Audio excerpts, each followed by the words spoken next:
कक्षा 10 प्रश्नावली 4.2 और 4.1 हम कंप्लीट कर चुके हैं। तो उसका पहला क्वेश्चन, गुणनखंड विधि से निम्न द्विघात समीकरण के मूल ज्ञात करो। तो पहले का भी पहला x square minus 3x minus 10 बराबर 0। तो ये त्रिपदीय गुणनखंड है, तीन पद है, ना तो इसमें से इसको घटा सकते हैं ना इसमें से इसको घटा सकते हैं। तो कैसे हल करेंगे इसे?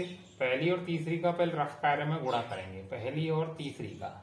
तो एक्स स्क्वायर गुणा माइनस 10 से किया तो माइनस 10 एक्स स्क्वायर आ गया। अब माइनस 10 एक्स स्क्वायर को दो टुकड़ों में तोड़ेंगे। कैसे होंगे वे दो टुकड़े कि उनका गुणा करें तो माइनस 10 एक्स स्क्वायर आना चाहिए, और जोड़े या घटाएं तो बीच वाला आना चाहिए। तो ये कैसे आएगा? हर बार अगर ये पीछे वाली माइनस की है तो हर बार घटाने पर आएगा, और ये पीछे वाली अगर प्लस की तो हर बार जोड़ने पर आएगा। तो कैसे करेंगे अब इसके गुणनखंड? पहले इस 10 में 1 का भाग लिया हमने, कितनी बार जाएगा? 10 बार। दोनों में x लगा लिया। क्या इसमें से इसको घटाने पर ये 3x बचेंगे? नहीं बचेंगे, तो इस कारण ये पहला जोड़ा गलत है। अब दूसरा बनाएंगे। इस 2 का भाग 10 में जा रहा है, कितनी बार? 5 बार। तो क्या 5x में से 2x को घटाने पर 3x बच जाएंगे? आसानी से बच रहे हैं। तो जब ये बच रहे हैं तो ये वाला चिन्ह, बीच वाला चिन्ह हमेशा बड़ी संख्या में जाकर लगेगा, माइनस, और छोटी में उसका प्लस यानी विपरीत चिन्ह लगेगा, घटाने पर आता होगा। तो आगे हल करेंगे। एक्स स्क्वायर ऐसे कैसे? माइनस 5x और प्लस का 2x जो हमने बनाए थे जोड़े वो उतारेंगे। तो माइनस के 10 बराबर 0। इनमें से किसी को भी आगे लिख सकते हैं, किसी को भी पीछे। अब इन दोनों में से कॉमन ले लिया हमने x, तो x का भाग एक्स स्क्वायर में लगाया तो x आ गया। x का भाग माइनस 5x में दिया तो माइनस 5 आ गया। इनमें से कॉमन ले लिया 2 का भाग दिया तो x, फिर 2 का भाग 10 में दिया तो 5 बार गया, बराबर 0। दोनों ब्रैकेट बराबर आने चाहिए। तो ये x माइनस 5 हमने कॉमन ले लिया, तो इसका भाग दिया तो x, अब इसका भाग इसमें देंगे तो प्लस का 2 बराबर 0। अब 0 को दोनों के साथ अलग अलग जमाएंगे। x माइनस 5 बराबर 0 और x प्लस 2 बराबर 0। 5 का पक्षांतरण किया तो प्लस का आ गया, 2 का पक्षांतरण किया तो माइनस का आ गया। तो ये दोनों इस सवाल के मूल हो गए या शून्य हो गए। इनको निरस्त नहीं किया जाएगा, माइनस के मान का निरस्त नहीं करना, ये भाषा वाले सवाल में निरस्त करने बस। और इसी का पहले का दूसरा सवाल, 2x square plus x minus 6 बराबर 0। तो यहाँ भी ऐसे करेंगे, पहले पहली का और तीसरी वाली का गुणा करेंगे। तो 6 का गुणा 2 से करते हैं तो 6 दूनी 12, तो माइनस 12x स्क्वायर आ गया। अब 12 में भाग हमने किसका दिया? 1 का, 2 का, 3 का। और भी जाए, 1 का भाग देंगे 12 में तो 12 बार, 2 का भाग देंगे तो 6 बार, 3 का भाग देंगे तो 4 बार। अब पीछे वाली देखते हैं तो माइनस की है, तो किसको घटाने पर ये 1x आता है? 1x। क्या 12x में तो 1x को घटाएंगे, 1x नहीं आएगा। 6x में से 2x घटाते हैं 4x आता है, 4x में से 3x को घटाते हैं तो 1x ही आता है। तो ये बीच वाला किसका है? प्लस का। तो जब भी बीच वाला प्लस का हो या माइनस का हो तो ये वाला चिन्ह बड़ी में जाकर लगाना है, और छोटी में उसका विपरीत चिन्ह। तो देखो हमने ऐसे किया है, यहाँ 2x स्क्वायर प्लस के 4x माइनस के 3x माइनस के 6 बराबर 0। अब शुरू की 2 में कॉमन ले लिया हमने, 2x, 2 का भाग दिया तो 2 से 2 कट गया, x का भाग एक्स स्क्वायर में दिया तो x आ गया, फिर 2 का भाग 4 में दिया 2 बार, x से x कट गया।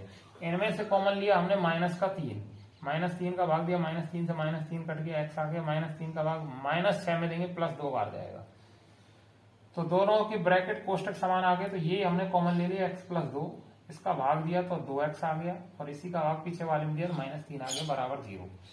तो 0 पे अलग अलग जमाएंगे दोनों के साथ। x प्लस 2 बराबर 0 और 2x माइनस 3 बराबर 0।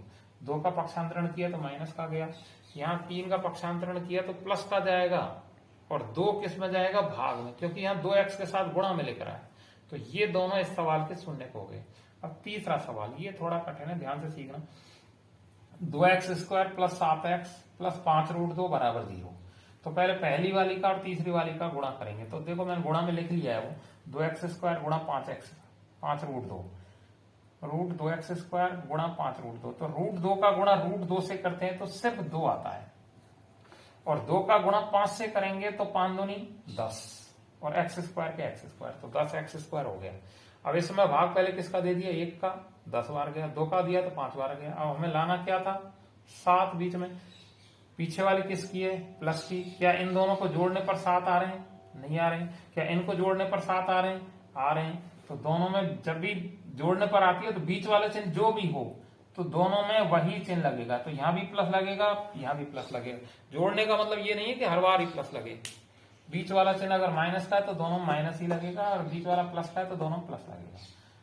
तो रूट 2x स्क्वायर प्लस के 2x प्लस के 5x और प्लस के 5 रूट 2 बराबर 0।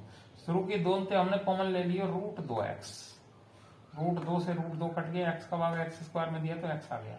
अब इसका भाग पीछे वाले में दिया, x से x कट गया, रूट 2 का भाग 2 में दे रहे हैं तो रूट 2 का भाग 2 में ऐसे देना है, 2 में और रूट 2 का भाग, तो इसका परमीकरण कर देना है ऐसे, रूट 2 बटे रूट 2 गुणा किया तो 2 रूट 2 बटे 2, 2 से 2 कट गया, इस प्रकार रूट 2 आ गया। तो यहाँ हमने कोष्टक में लिख दिया रूट 2 प्लस इनमें से कॉमन आ गया 5, तो x प्लस रूट 2 आ गया बराबर 0। x प्लस रूट 2 दोनों में समान है तो ये हमने कॉमन ले लेना है, x प्लस रूट 2 इसका भाग देंगे तो रूट 2x और प्लस के 5 आ जाएंगे बराबर 0। अब दोनों के साथ अलग अलग 0 जमा ली, रूट 2 का पक्षांतरण करेंगे माइनस का जाएगा, माइनस में भेज दिया, 5 का हम भेजेंगे तो माइनस में जाएगा, परंतु इसे प्लस में मत भेज देना, गुणा में लिख रहा है तो भाग में भेजना है रूट 2, तो उत्तर हो गया माइनस के 5 बटे रूट 2। तो ये दोनों इस सवाल के शून्य हो गए। आज के यही कंप्लीट हो गए। ठीक।